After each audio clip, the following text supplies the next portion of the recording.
주보 간지를 보면은 2018년도 교회 조직해서 인쇄물이 하나 있는데, 특별히 뭐 서리 집사 임명하고 조직 임명하고 그러지는 않고 이 간지로 대신합니다. 금년에도 충성하신 여러분들, 2018년도에도 주님의 교회를 위해서 많이 좀 충성해 주셨으면 합니다. 저희 교회 재직이 910명입니다.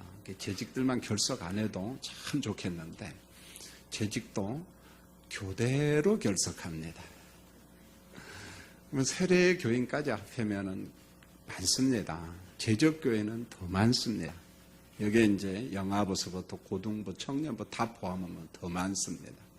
갈수록 예배를 좀 소홀히 하는 사람들이 참 많는데 우리 2018년도에는 충성하시고 또 예배를 소중히 여기는 우리 교우들이 되시기를 예수님의 이름으로 축원드립니다. 할렐루야. 네, 감사합니다. 오늘은 이제 성탄절 주일 예배로 드리고 내일은 우리가 12월 25일 성탄절 절기 예배로 드리려고 합니다. 내일은 오전 7시 예배는 없고 9시 30분, 그 다음에 11시 30분 두 번에 걸쳐서 3대 예배로 드리려고 합니다. 그래서 저희가 2018년도 달력을 준비하고 빵을 준비했어요. 시시한 빵 절대 안 합니다. 비싼 빵입니다.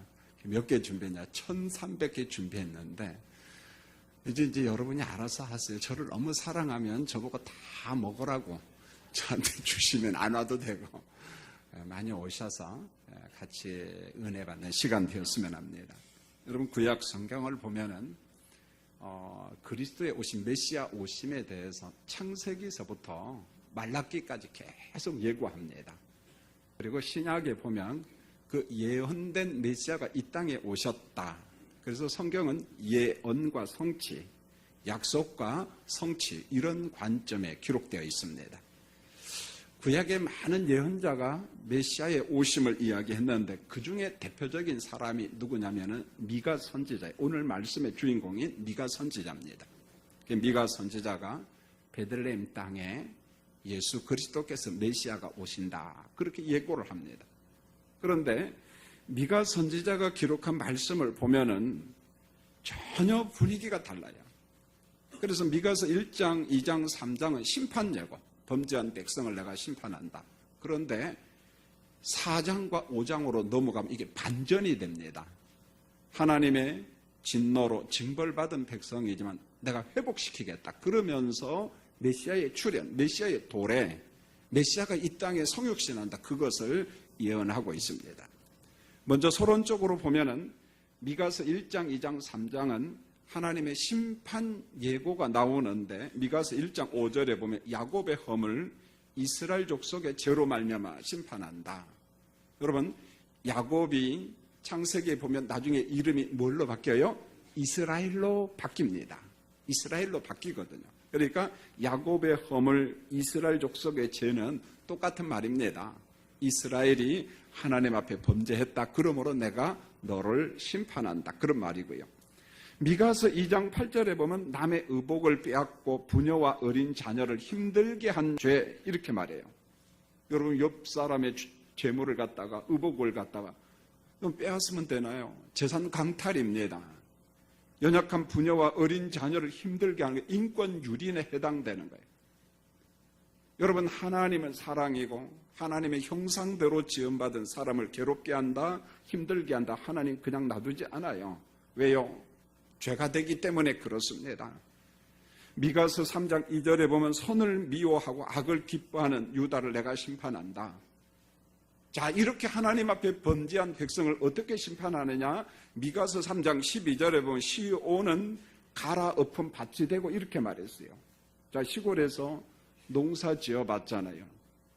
여러분 쟁기를 가지고 밭을 갈 때 어떻게 합니까? 완전히 뒤엎어버리잖아요.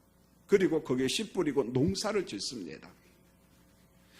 여러분 시온이 얼마나 범죄했으면은 미가 선지자가 뭐라고 이야기하냐면은 갈아엎은 밭이 되고 이렇게 말해서 밭을 갈아엎어 버리듯이 시온, 예루살렘, 이스라엘을 하나님께서 심판하겠다, 징벌하겠다 그렇게 말씀하고 있습니다. 여러분 미가서 1장, 2장, 3장을 보면은 이스라엘은 절망이에요. 유다는 절망입니다. 완전하게 버림을 받은 나라입니다. 완전히 버림받고 절망 가운데 있는 이스라엘의 형편. 그런데 보세요. 선지자의 예언이 반전이 되고 있는데 심판과 멸망에서 하나님의 소망으로 전환이 되고 있어요. 그 소망으로 전환이 되면서 뭐가 나오냐면은 메시아의 도래, 출현. 메시아가 이 땅에 온다. 이런 말이 나옵니다. 그래서 미가서 4장과 5장은 하나님의 회복에 대한 말씀인데 미가서 4장 1절에 이런 단어가 나와요. 끝날에, 마지막 날에.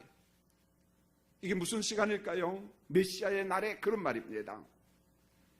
많은 민족들이, 열방들이 메시아께로 돌아온다. 주님의 품으로 돌아온다. 시온산으로 돌아오고 하나님의 거룩한 산으로 돌아온다. 그렇게 예고를 합니다. 그러면서 미가서 4장 7절에 보면 이제부터 영원까지 그들을 다스리라. 여러분 한번 물어보겠어요. 세상에 아무리 훌륭한 군왕도 영원히 통치하는 왕이 있나요, 없나요? 없습니다, 여러분. 영원히 견고한 나라, 이제부터 영원까지 그들을 다스리는 분은요, 하나님밖에 없습니다. 여러분, 메시아밖에 없습니다. 결국은 하나님의 나라 통치에 대해서 미가 선지자가 예언을 하고 있습니다. 많은 사람들이, 하나님이 택한 선민들이 내게로 돌아올 것이다. 하나님의 나라 통치에 대해서 말씀하고 있습니다. 여러분, 미가가 어떤 사람인가 역사 이야기를 조금 하면은요, 미가는요 3대 왕에 걸쳐서 통치를 했습니다. 참 훌륭한 사람이죠, 보면은요. 그래서 요담 왕, 아하스 왕, 히스기야 왕, 종교개혁자 히스기야 왕이잖아요. 이런 여러 왕들을 섬기면서 예언 사역을 합니다. 예수님이 이 땅에 오기 전 700년 전, 주전 700년에 미가 선지자와 이사야 선지자가 동시대 사람이에요. 미가 선지자는 평민들을 보고 예언을 합니다. 주로 남쪽 유다를 통해서 하나님의 나라를 선포를 하죠. 가끔 가다가 북쪽을 향하여 예언합니다. 북쪽아, 너 그러면 안 된다. 그런데 동시대 예언자인 이사야 선지자는 평민을 상대로 예언하지 않고 주로 귀족들, 왕족들, 정치가들, 우리 식으로 하면 대통령들, 신분이 높은 사람들을 향하여 무섭게 책망을 합니다. 물론 위로의 말도 하지만은. 반대편에 있는 미가 선지자는 일반 평민들을 통해서 설교를 하는 거예요. 여호와의 백성들아, 너희들 그러면 안 된다. 범죄하면 안 된다. 여러분 본문 1절을 한번 보세요. 미가 선지자의 시대 환경이 나오는데 사실은 좀 답답한 환경이에요. 여러분 오늘 본문은요 결코 쉽지가 않아요. 한 구절씩 읽으면서 같이 성경 공부한다는 마음으로 설교를 들으면 좋겠어요. 여러분 1절 말씀을 같이 한번 읽겠습니다. 시작. 딸 군대여, 너는 때를 모을지어다. 그들이 우리를 에워쌌으니 막대기로 이스라엘 재판자의 뺨을 치리로다. 자, 선지자는 이스라엘 선민 유다를 갖다가 어떻게 부르냐면 딸이라고 불렀어요. 딸. 성경엔 종종 하나님이 사랑하는 선민을 딸로 비유합니다. 여인으로 비유할 때가 있습니다. 이게 무슨 말이냐면 하나님은 내 백성을 딸처럼 아끼고 사랑한다, 그런 말이에요. 딸처럼 아끼고 사랑한다. 그런데 적군들이 하나님의 거룩한 백성을 침략해와요. 여러분 아수르가 남진 정책을 합니다. 그래서 북쪽에 이미 시리아 점령했어요. 레바논 점령했습니다. 북쪽 이스라엘 다 점령했어요. 이제 어디만 남았느냐? 예루살렘만 남았어요. 나머지는 이미 다 포위가 되고 점령한 상태입니다. 그런데 이와 같은 환경에 있을 때 사랑하는 딸을 향하여 예언자가 뭐라고 이야기하냐면 딸 군대여, 너는 때를 모으라. 이게 무슨 말입니까? 적군들이 침략하니까 사랑하는 나의 백성들아, 딸아, 이스라엘아, 예루살렘아, 누구를 모아라? 때를 모아라. 이 때는 군인입니다. 군인들을 모아라. 무장하라. 여러분 생각해 보세요. 사랑하는 딸이, 아름다운 딸이 집에서 부모님과 재미있게 놀고 행복하게 놀아야 되는데 딸들이 지금 어디로 나가야 돼요? 전쟁터에 나가야 돼요, 여러분요. 이게 무슨 말일까요? 평화에 대한 예언일까요? 환난에 대한 예언일까요? 환난에 대한 예언입니다.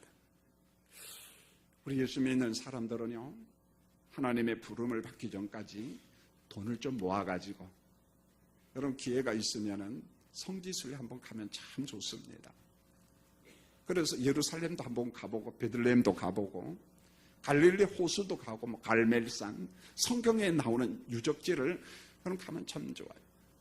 그럼 가서 보면은요, 좀 살벌할 때가 있습니다, 보면. 그럼 이스라엘은요, 남자, 여자 할 것 없이 한 18살 때면 군대 갑니다. 군대 갈 때, 우리는 휴가 올 때 멋있게 하고 오잖아요, 남자들이. 총 가지고 와요, 그냥 와요? 총 가지고 안 와요, 군인이? 어떻게 여자분들이 알아요? 길거리에서 보니까. 그런데 이스라엘은 안 그래요. 남자고 여자고요, 군복 딱 입고 똑같아요. 그리고 총을 딱 울러매고 휴가도 가고 길거리 가고. 그러면 빈 총일까요? 실탄이 들었을까요? 이스라엘은 실탄이 꼭 들어있어요. 그런데 안전사고가 안 일어납니다. 왜 그럴까요? 언제 팔레스타인 반군들, 이런 사람들이 등장할지 몰라요. 휴가 가도 길거리 가도 언제든지 싸울 준비가 돼 있어요. 여자라고 폼 잡고 그런 거 없습니다. 똑같아요. 똑같이 전쟁터에 나갑니다. 오늘 이 말입니다. 딸이요. 사랑하는 딸이지만은 적군들이 쳐들어온대. 뭐해? 무리를 모아라. 때를 모아라. 오늘 이 말씀은 장차 이스라엘 땅에 범죄한 백성들에게 하나님의 환난, 하나님의 징벌이 있음을 말씀하고 있습니다. 실제로 유다는 위기입니다. 1절을 다시 보세요. 그들이 우리를 에워쌌으니 막대기로 이스라엘 재판자의 뺨을 치리로다. 여러분, 그들은 누구냐면 문자적으로 아수르입니다. 역사적으로. 우리를 에워쌌으니, 딸 이스라엘을, 딸 유다를 에워쌌어. 포위했다는 말입니다. 막대기가 누구냐? 아수르야, 아수르. 막대기로 이스라엘의 재판자의 어디를 쳤다? 뺨을 때렸어. 여기서 재판자는 이스라엘의 왕입니다. 그런데 아수르가 이스라엘의 재판자, 이스라엘의 왕을 뺨을 때리는 것은 평안과 샬롬이에요? 아니면 환란입니까? 환란이에요. 왕이 뺨을 맞는다는 거예요. 환란에 대한 예고라는 거죠. 여러분, 실제적으로 성경에 보면 주전 701년쯤에 아수르 제국의 군대가, 이 당시 아수르 제국의 중심은 어디냐면 북부 이라크의 모술 지역의 모술. 굉장한 제국을 건설합니다. 페르시아 일부요 점령합니다. 중동 지역 거진 다 점령합니다. 심지어 어디까지 왔냐면 이집트까지, 애국까지 다 점령해버렸습니다. 여러분, 유다는 아주 극단적인 수모를 당해요. 그 수모가 얼마나 극했냐면 살고 싶지 않을 만큼의 수모야. 유다는 위기를 맞이했어요. 멸망당할 형편입니다. 나머지 성읍들은 다 점령을 당했습니다. 야, 이제 망했구나. 이제 망했구나. 바로 그때 미가 선지자가 하나님의 말씀을 선포하는데 환난에서 소망으로 반드시 전환된다. 여러분, 거짓말, 가짜 예언이 아니라 하나님의 계시의 말씀을 이야기하는 거예요. 하나님이 너희를 건져주리라. 그러면서 메시아가 올 것을 함께 예언합니다. 메시아가 올 것을. 환난 가운데 있는 언약 백성들에게 장차 올 메시아를 예고하면서 희망을 선포하는데, 그 희망의 말씀이 본문 2절에 나와요. 여러분, 2절을 또 한 번 읽겠습니다. 시작. 베들레헴 에브라다야, 너는 유다 족속 중에 작을지라도 이스라엘 다스릴 자가 내게에서 내게로 나올 것이라. 그의 근본은 상고에 영원에 있느니라. 여러분, 베들레헴 에브라다야, 너는 유다 족속에서 작을지라도 이스라엘을 다스리는 자가 내게에서 내게로 나올 것이라. 여러분, 에브라다는요, 베들레헴의 옛 이름입니다. 그러니까 베들레헴 해도 되고 에브라다 해도 상관이 없습니다. 우리가 보통 베들레헴 하면 떡집 그렇게 이야기하잖아요. 룻기 말씀을 들을 때 베들레헴 떡집을 떠나면 안 된다, 그런 설교를 많이 들었어요. 여러분, 베들레헴과 에브라다는 아주 작은 동네. 어느 정도 작은 동네인가? 여러분, 여호수아서 보면은요, 가나안 정복 기사가 나옵니다. 중부를 점령하고 북부 남부를 딱 잘라버리잖아요. 그리고 각 지파별로 성읍을 분배하는 기사가 나와요. 유다 지파가 거주할 성읍, 동네 목록이 쭉 나오는데 여호수아 15장 20절로 63절을 보면 온통 다 동네 이름이에요. 이런 성경구는 참 재미가 없습니다. 무슨 동네 이렇게 쫙 나오는데 그 많은 동네 가운데 베들레헴이 없습니다. 에브라다 이름이 없습니다. 이게 무슨 말일까요? 동네가 작고 인구가 작으면은 동네 이름도 안 나옵니다, 여러분요. 베들레헴은 아주 작은 동네. 그런데 성경에서 작다라고 하는 말은 말 그대로 규모가 작다 그런 의미도 있지만은 전혀 다른 뜻이 있어요. 그게 뭐냐? 비천하다 이런 말입니다. 비천하다. 누구도 알아주지 않은 천한 동네 이런 말입니다. 그래서 이사야 선지자가 예언한 것을 예수님께서 가지고 와서 설교할 때 이런 말씀이 나옵니다. 인쇄물에는 없습니다. 마태복음 4장 15절로 16절에 보면은 이 비천한 동네, 흑암의 동네, 그늘진 동네, 사망의 동네 그러면서 어느 동네 이야기, 스불론, 납달리, 갈릴리 이렇게 이야기합니다. 비천한 동네, 그늘진 동네, 사망과 같은 동네.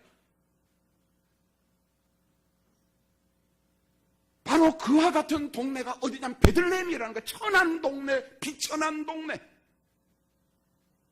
그런데 그와 같은 곳에서 누가 오시냐? 이스라엘을 다스릴 자가 네개에서 네개로 나온다 이렇게 말씀했어요. 여러분, 문자적으로는 다윗과 같은 메시아, 다윗과 같은 왕이 이 땅에 온다.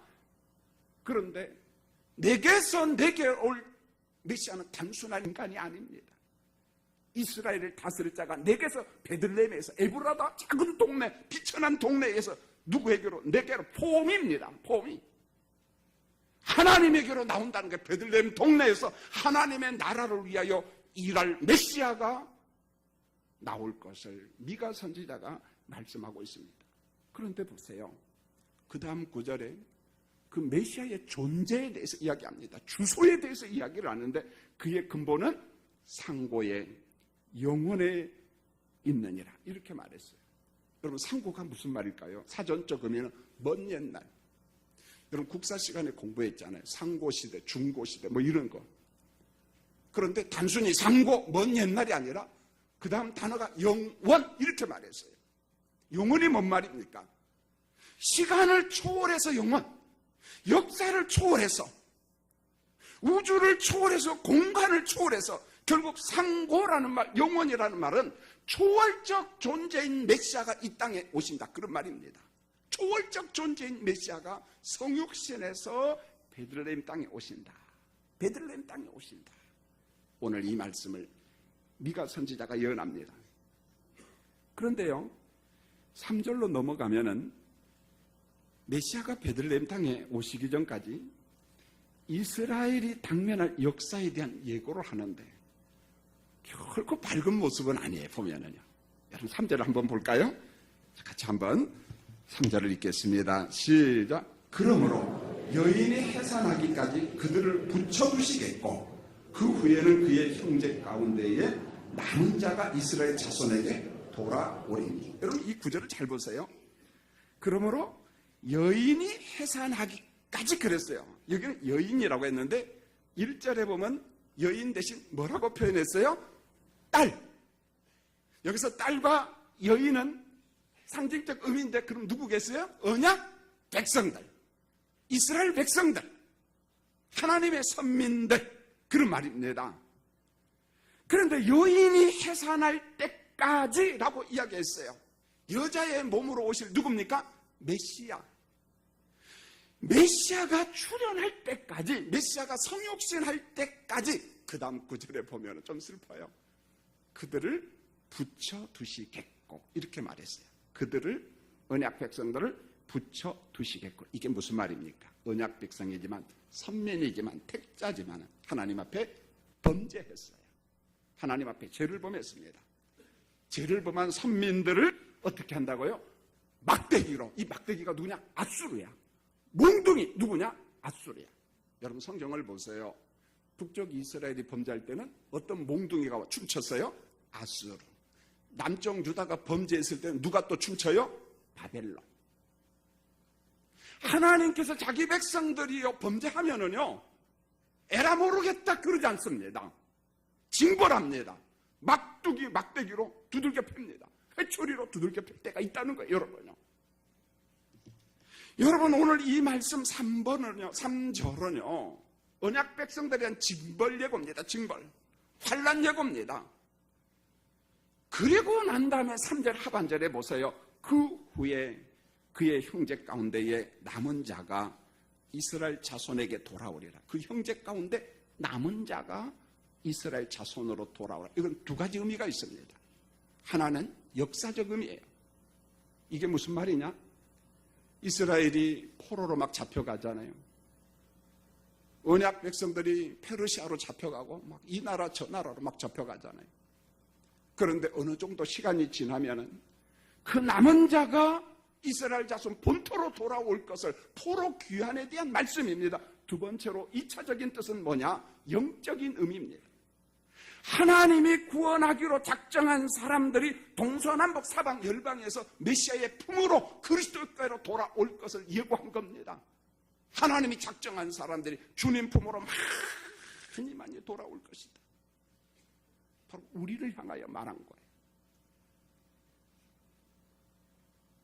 여러분 우리가 성경을 읽다 보면 영이신 하나님은 성품이 사랑이죠. 믿습니까? 그런데 동시에 사랑의 하나님은 공의의 하나님이에요. 하나님이 죄를 좋아해요? 싫어해요? 죄는 무엇합니까? 심판합니다. 죄는 심판합니다. 여러분 하나님을 오해하지 마세요. 하나님이니까 다 사랑하고 하나님이니까 다 용서하고 천만의 말씀이에요. 그래서 심지어는 죄의 싹은 뭐라고 이야기했어요? 사망이야. 죄만큼은 심판이에요. 무조건 하나님은 사랑이니까 하나님은 용서니까. 여러분 성경에 그런 말 없어. 사랑이지만은 죄만큼은 징벌해요. 죄의 싹은 사망. 하나님은 공의의 하나님. 히브리서 12장 7절에 이렇게 말합니다. 어찌 아버지가 징계하지 않는 아들이 있으리요. 자식이 범죄하고 자식이 그릇된 길로 가면은 아버지가 뭘 들어요? 회초리를 들어요. 종아리를 때린다는 것입니다. 종아리를 때린다는 거예요. 이런 관점의 성경에서 하나님의 징벌, 하나님의 꾸지람, 하나님의 몽둥이는 저주가 아닙니다, 여러분. 내 백성아 돌아와라. 내 백성아 정신 차려라. 언약 백성들을 사랑하는 증거 중에 하나가 회초리예요. 몽둥이예요. 돌아와라. 만일에요 성도가 예수 믿고 구원받았다고 하는 사람이 계속해서 고의적으로 하나님 앞에 범죄를 해요. 성령 근심 떼게 합니다. 이러기를 1년, 2년, 5년, 10년 지나도 아무 일이 없어. 제가 확신할 수는 없지만은요 좀 의심할 수는 있습니다. 그 사람 하나님의 참 자녀 아닙니다, 여러분. 성령을 근심하고 그릇된 길로 간다면은 하나님께서 회초리 들고 우리 종아리를 때려야 된다니까요. 그러면 그 사람 진짜야. 진짜 하나님의 백성이야. 하나님의 아들입니다. 그런데 곁길로 가는데도 아무 일이 없다. 아무 일이 없다. 착각하지 마시기 바랍니다. 여러분 성경 공부 다시 해야 돼. 내가 구원받았는지 한 번 더 점검해 보셔야 됩니다. 여러분 5절 말씀에 보면은 메시아의 사역과 더불어서 메시아가 우리에게 은총에 대해서 말씀을 하는데 여러분 5절에 보면 기가 막힌 은혜의 말씀이 있습니다.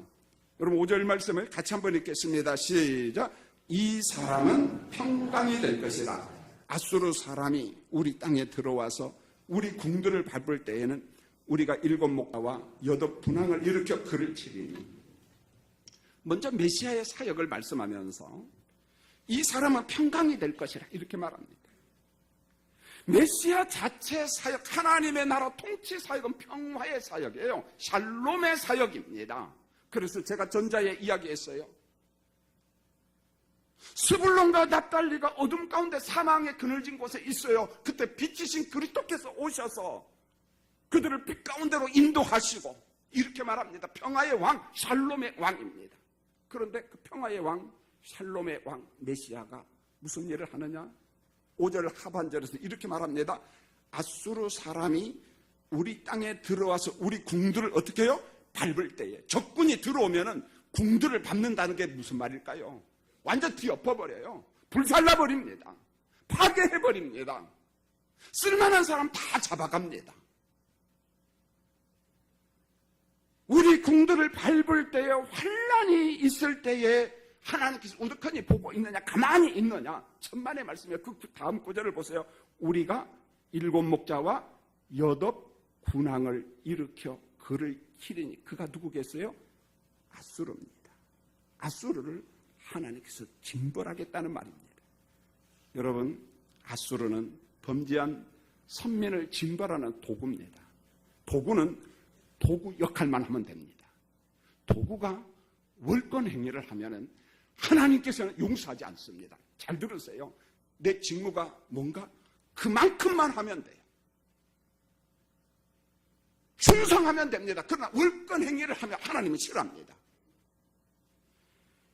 문제는 이 도구로서 아수르가 하나님이 정하신 만큼만 하면 좋은데 그걸 초월해 월권해요. 뭘 월권하느냐?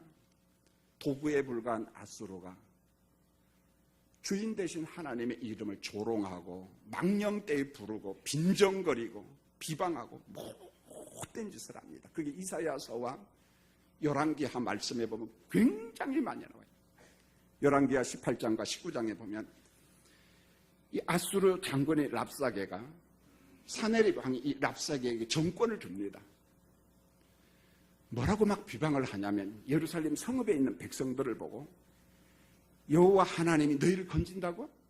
히스기야 왕이 그런 말을 하는데 그건 거짓말이야. 믿지 마.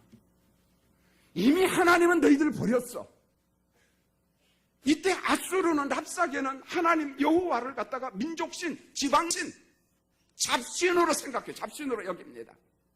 우리 아수르를 이길 나라 없다. 우리 아수르를 대적할 수는 없다. 막 하나님을 막 조롱합니다. 하나님을 막 비방합니다. 너희 하나님이 어디 있어? 막 별소리 다 합니다. 이걸 들은 히스기야 왕이 얼마나 마음이 상한지 몰라요. 하나님 앞에 나서 울어요. 하나님을 막 조롱하고 비방하고 빈정거리는 그들을 보면서 미가 선지자가 예언을 합니다. 하나님의 계시의 말씀을 전합니다. 하나님의 이름을 조롱하는 아수르를 멸할 텐데 어떻게 말하느냐? 7 목자와 8 왕을 일으켜 아수르를 치리니, 그들을 치리니. 야, 보세요 여러분. 7 목자가 누굴까요? 8 군왕이 누굴까요? 여러분, 어느 특정한 사람은 아닙니다. 이 역사를 보면 18만 5천 명이요, 한순간에 아수르 군대가 죽습니다. 하나님의 징벌로. 야, 그러면은 7 목자와 8 군왕이 누굴까? 여러분, 요한계시록 얼마 전에 숫자 공부했죠? 했어요, 안 했어요? 물론 지금쯤 기억한다는 건 저는 안 믿고 있습니다. 다 어떻게 해요? 다 잊어버린 건 또 아니겠지요, 여러분. 그 숫자 공부할 때 성경에 7은 하나님의 숫자로 무슨 수입니까? 완전수야. 그래서 7일째 내가 그날을 거룩하게 하고 복을 주리라 이렇게 말했습니다. 6은 무슨 숫자라고 했어요? 사람 숫자, 부정의 숫자. 그러니까 7은 완전수야. 7 다음에 무슨 수예요? 이것도 몰라요? 알죠. 이 속에 진리가 있습니다. 8 군왕이라고 있거든요. 완전수 다음에 플러스 하나가 더 넘어요. 그래서 이걸 보통 메시아수라고도 이야기하는데 무슨 말이냐면 완전수의 충만함, 넘침의 수입니다. 넘침의 수라는 거죠. 여러분, 7 목자와 8 군왕은 내 백성이 환난과 고통 가운데 있을 때 하나님께서 모르는 척 하고 있는 것이 아니라 걱정 마. 내가 내 목자를 일으켜 세워서 내 원수들을 징벌하마, 직멸하마, 그런 말이에요, 여러분. 어느 특정한 이름이 아닙니다. 적들이 하나님의 교회와 선민을 공격할 때 7 목자와 8 군왕을 세워서 자기 백성을 보호한다는 거예요. 여러분, 성경을 읽다가 이 구절을 읽다가 7 목자와 8명의 군왕, 그러면 이렇게 적용하면 돼요. 선한 목자 되신 하나님께서 내가 환난과 위기 가운데 있을 때 나를 누가 지켜주신다는 거예요? 선한 목자 되신 하나님이 나를 지켜주신다는 희망의 말씀이라는 거예요. 희망의 말씀. 여러분, 기도할 때마다 그렇게 기도하세요. 하나님, 제가 어렵습니다. 제가 질병과 싸우고 있습니다. 선한 목자 하나님, 미가 선지자가 예언한 7 목자의 8 군왕의 하나님, 나를 보호하시고 나를 인도해 주세요. 그 기도하시기를 원합니다. 하나님, 나를 보호해 주세요. 여러분, 분명히 본문에 나오는 아수르는요, 하나님을 대적하는 무리로 나옵니다. 하나님의 이름을 조롱하는 무리로 나옵니다. 전 이 성경 구절을 해석하다가 어떻게 적용할까 하다가 쉽게 한번 생각해 봤습니다. 그러면 2017년도 대한민국과 한국교회를 조롱하는 자는 누굴까? 조롱하는 자는 누굴까? 하나님의 창조 질서를 파괴하고 유럽교회를 무너지게 한 이념들이 대한민국에요, 물밀듯이 들어왔습니다. 동성애 합법화. 최근에 호주가 세계적으로 26번째 동성애를 합법적으로 인정했습니다. 남자와 남자끼리 결혼해도 되고, 부부래. 여자와 여자끼리 결혼해도 됐대.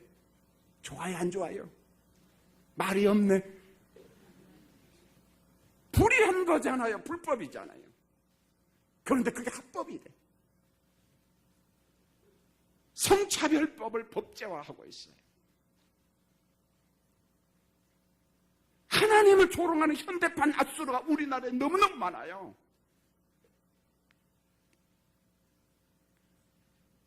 선거철이 아니기 때문에 말할 수 있다고 봅니다. 물론 그 사람을 좋아하는 사람이 있고 지지하는 사람이 있다면 죄송합니다. 저도 그를 미워하고 싫어하지 않아요. 단지 목사로서 하나님의 창조 질서를 범하는 사람이 있으면 여호와의 야를 떠나서 마음이 상처가 돼요. 국회의원 중에는 동성애 합법화를 정당화시키는 정의당 사람들 보면 이상해요. 그 이정미라고 하는 사람은요. 여러분, 이름 질 때 이정미라고 짓지 마세요, 여러분. 여러분, 교육감 가운데 서울시 교육감이 조희연 씨 한번 보세요. 마음이 편치가 않아요. 선생님들이 입을 갖다 막아버립니다. 왜요? 동성애는 잘못이다. 교육시키지 말라는 거예요. 제대로 된 사람이 아닙니다. 대학 교수 출신이에요. 자기는 똑똑해야 돼요. 학자래요. 여러분, 시장과 구청장들 가운데요, 이런 사람들 있습니다. 권력은 가진 자 중에, 죄송합니다만 목사 중에요, 이상한 사람이 있습니다. 예수는 동성애자래? 여러분, 동성애 성경도 있어. 성경을 그렇게 번역해. 근데 임시야. 그 다음 이야기는 안 할 테니까. 세상에 왜 목사가 됐는지 모르겠어요, 여러분.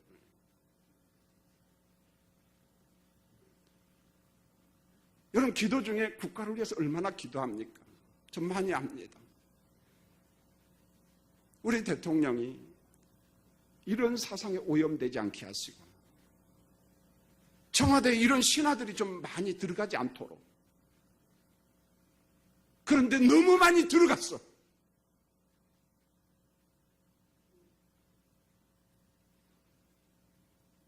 너무 좌파적인 색깔이 많아. 대한민국을 잘 살게 하고. 그러면 얼마나 좋겠습니까? 젊은이들 일터를 만들고, 엉뚱한 이념에 붙잡혀가지고 하나님의 창조 질서를 파괴하고 그게 마치 자랑인 것처럼.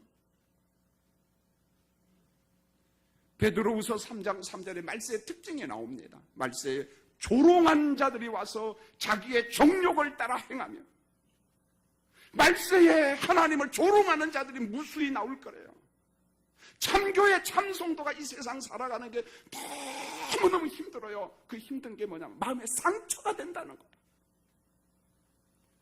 베드로후서 2장 8절에 하나님의 이름을 조롱하고 빈정거리는 사람들이 쏟아져 나올 거라고 이야기하고 있어요. 사랑하는 성도님들, 여러분 무슨 기도합니까? 물론 먹고 사는 기도해야죠. 부귀영화 누려야죠.